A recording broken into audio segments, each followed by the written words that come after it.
Ah, ça, c'est splendide, mais je ne viendrai me paumer ici pour rien au monde. On amérit bientôt. Rattachez votre ceinture, ça secoue un peu. Elle obéit, s'empara du magazine qu'elle avait acheté à l'aérodrome du Ketchikan et lut, pour la énième fois, le titre racoleur consacré à sa mère. La célèbre romancière Emma Carte atteinte d'une maladie incurable. L'annonce booste ses ventes. Intox marketing ou réalité? Peu importe d'où on venait, la presse people était toujours aussi nauséabonde. La seule vérité dans tout ça? Emma Carte était bel et bien malade, mais depuis 10 ans déjà. Les journalistes avaient un sacré temps de retard. Leucémie myéloïde chronique, c'étaient les mots barbares pour qualifier ce dont elle souffrait. Personne n'aurait dû être au courant, mais quand on était aussi connu qu'Emma Carte, on avait beau vivre sur une île presque déserte, tout finissait par se savoir. « Petit imprévu !» cria le pilote.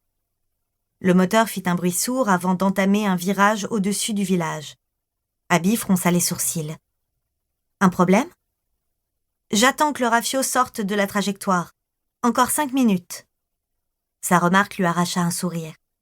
Les bateaux, comment aurait-elle pu les oublier?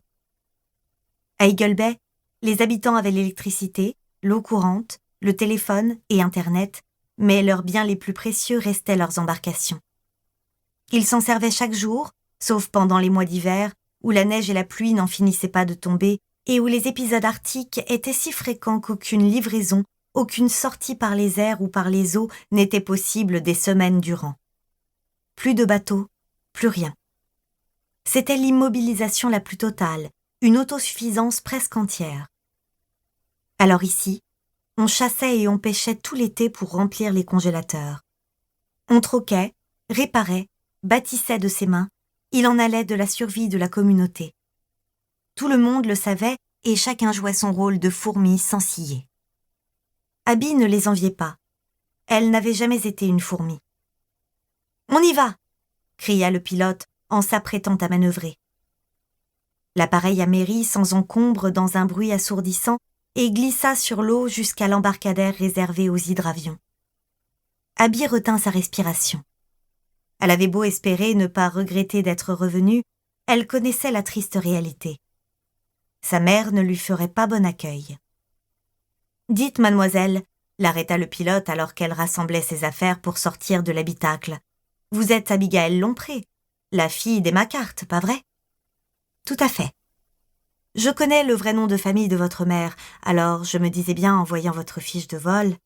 J'ai lu tous ces polars, » continuait-il en fouillant dans un sac à dos pour en ressortir un livre de poche cornée.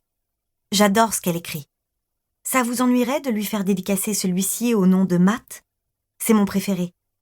Je le récupérerai lors de votre trajet retour ou à l'occasion d'une de mes livraisons.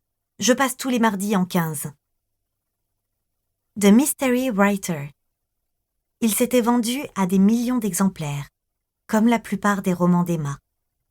Elle avait été traduite dans plus de 30 langues. Plusieurs de ses histoires avaient été adaptées au cinéma, en BD, en série, en jeux vidéo. C'était l'une des romancières américaines les plus lues dans le monde. Mais être la fille d'Emma Carte n'avait offert à Abby que très peu d'avantages, si ce n'était rencontrer une majorité de gens qui voulaient être amis avec elle juste parce qu'elle était la progéniture de leur idole. « C'est vrai ce qu'on raconte sur elle ?» demanda le pilote en jetant un œil au magazine qu'Abby avait abandonné derrière elle. Elle ne put s'empêcher d'être cinglante. « Qu'elle est malade ou qu'elle s'invente une maladie pour se faire du fric ?»« Non, Désolée, mademoiselle, je ne voulais pas vous offenser, » s'excusa le pilote. « Profitez bien de votre séjour sur l'île. » Abby mit le livre dans son sac et hocha la tête, consciente d'être bien trop tendue. C'était l'effet que lui faisait cet endroit dès qu'elle y revenait.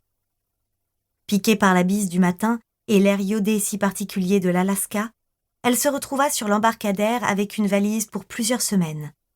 Elle avait vu grand, alors qu'elle ne savait même pas si sa mère et elle survivraient à une seule journée en présence l'une de l'autre.